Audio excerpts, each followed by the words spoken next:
that reaction to Democrats' proposed calendar change, as well as the biggest foreign policy challenges facing our country, when I sat down with two key senators here in California.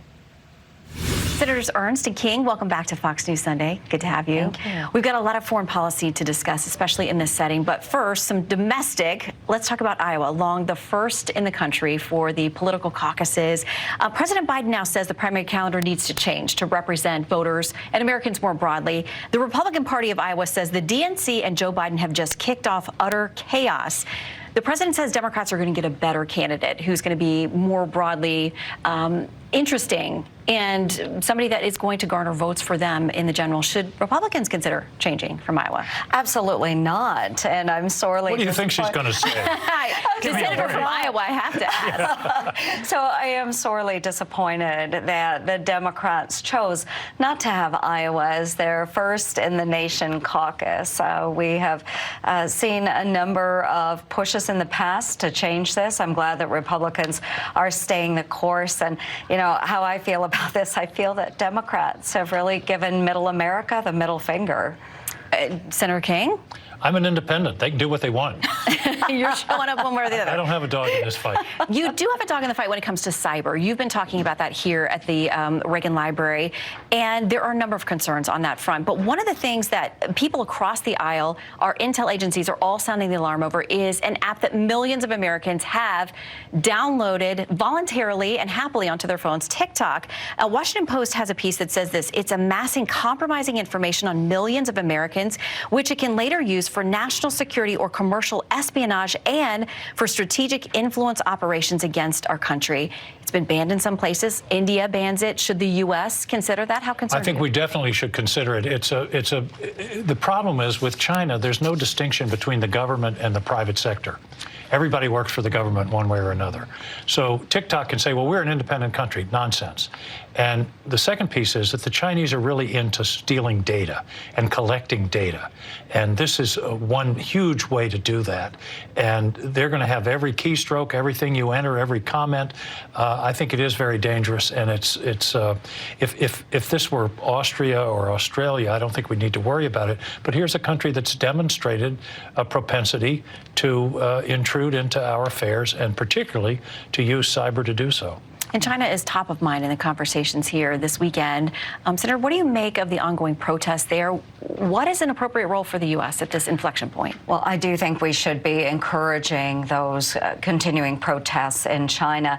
This is a country that, because of such draconian measures where they are welding people into their homes, not allowing them to come out, people are starving in their homes, their businesses.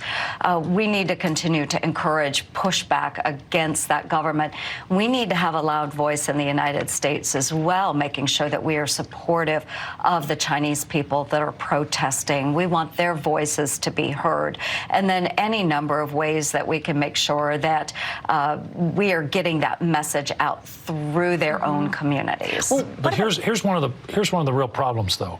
The 21st century technology of repression.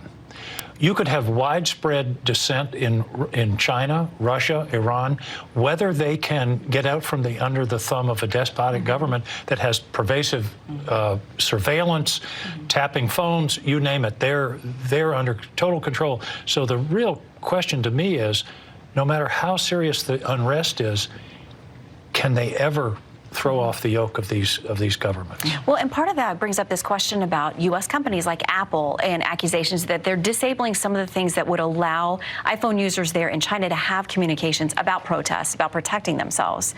What do we say to these U.S. companies that do such a large amount of business there? Yes, let's not enable that to happen. Let's make sure that companies that are doing business in China can continue to do business in China. We want to make sure that they do have the opportunity to share word through their country. But obviously, the Chinese, they are limiting the ability of individuals in China to communicate freely. And it seems like in some cases with the help of American companies. Chinese, and I know that's a growing concern. Let's talk about Ukraine as well, because obviously that's another hot topic here. You all will receive, I understand, a briefing on Wednesday that will update you on where we are. The president said he'd be willing to talk with Mr. Putin, that they would have to leave Russia. The Kremlin seems to say that's a no-go. They can't have that kind of conversation. How does this end? Boy, if I had the answer to that, I could accomplish all kinds of things. I think Putin is extremely dangerous right now. The ironic situation that we're in is that the better the Ukrainians do, the more dangerous Putin becomes, because he's running out of options. And what we're seeing now is actually his go-to option in Syria, in Grozny, where he's just bombing the hell out of the civilian population.